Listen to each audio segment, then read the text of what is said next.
In today's video, I'm going to teach you how to mark a Trello card as done without moving it. Start by opening Trello and signing into your account. Once you're in, go straight to the board that contains the card you want to mark as complete. This is useful when you want to show that a task is finished, but you don't want to move the card into a separate done or completed list. Maybe you're keeping your workflow in the same list for tracking, or you just want a quicker way to update progress. When you're on the correct board, find the card you want to update and click on it to open the full card view. This opens the Details panel, where you can manage everything related to that task.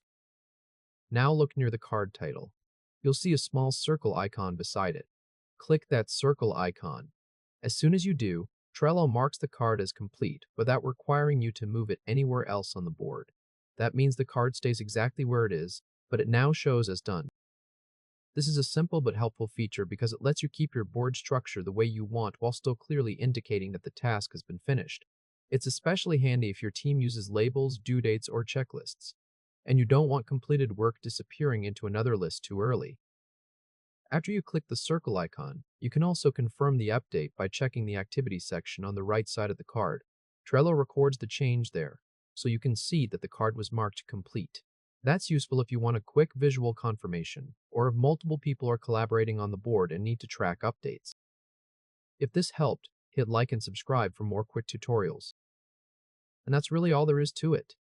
You logged into Trello, open the correct board, click the card, and use the circle icon beside the title to mark it done without moving it. It's fast, clean, and keeps your workflow flexible. One quick tip: if you're working through several tasks in the same list, this method can save time because you don't have to drag cards around every time something is finished. It also helps preserve the original order of tasks, which can be useful for review or reporting later. Congratulations, you've successfully marked a Trello card as done without moving it. Thanks for watching, and I'll see you in the next tutorial.